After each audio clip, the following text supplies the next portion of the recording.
RFLP restriction fragment length polymorphism. இதில் restriction அப்படிங்கிறது restriction enzymes எங்கேயெல்லாம் அந்த டிஎன்ஏல போய் கட் பண்ணுது அப்படிங்கிறத சொல்கிறோம். அடுத்து ஃப்ராக்மெண்ட் டிஎன்ஏ ஃப்ராக்மெண்ட்ஸை சொல்லுது.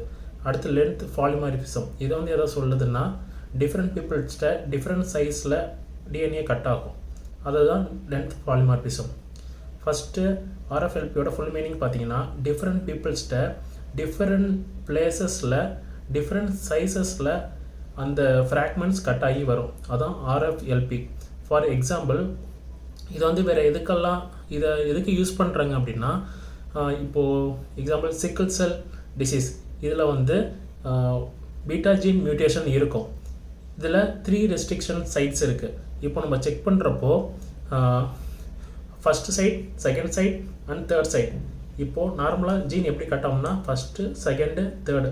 ஸோ 2 ஃப்ராக்மெண்ட்ஸ் கிடைக்கும். தெரியுதா? அப்போது 2 ஃப்ராக்மெண்ட்ஸ் தெரியும். இப்போது அதுவே வந்து சிக்கிள் செல் டிசீஸில் இப்போது ஒரு ரெஸ்ட்ரிக்ஷன் சைட்டு இருக்காது. ஸோ ஃபஸ்ட்டும் தேர்டும் கட் ஆகும். ஸோ மிடில் பார்ட் இருக்காது. அப்படின்னா ஒரு பிக் பேண்டு கிடைக்கும். இப்போது அதில் வந்து ஹோமோசைகஸ்னு ஒன்று இருக்குது, ஹெட்டிரோசைகஸ்னு ஒன்று இருக்குது. ஹோமோசைகஸில் என்ன நடக்கும்னா இந்த மாதிரி சிங்கிள் இது மிஸ் ஆகி ஒரு பெரிய பிக் பேண்டு கிடைக்கும். ஆனால் ஹெட்ரோசைகஸில் என்ன நடக்கும் அப்படின்னா ஒரு ஜீன் நார்மலாகவும் இன்னொரு இது வந்து அப்நார்மலாகவும் இருக்கும். இந்த ஒரு ஜீன் நார்மலாக இருக்கிறதுல 3 சின்னதாக கட் ஆகி வரும். ஐ மீன் 3 இடத்துல கட் ஆகி 2 பேண்டாக வரும்.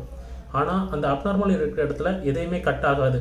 ஸோ இது குட்டியாக நிறையா இருந்துச்சு அப்படின்னாலும் இது வந்து ஹெட்டிரோசைகஸ் சிக்கிள் செல் டிசீஸ். ஹெட்ரோசைகஸில் நார்மலில் 2 பேண்டு வந்துருச்சு, ஆனால் அப்நார்மலில் ஒரே ஒரு சிங்கிள் பேண்டாக இருக்கும். அப்படின்னா டோட்டலாக 3 பேண்டு வரும் இதில்.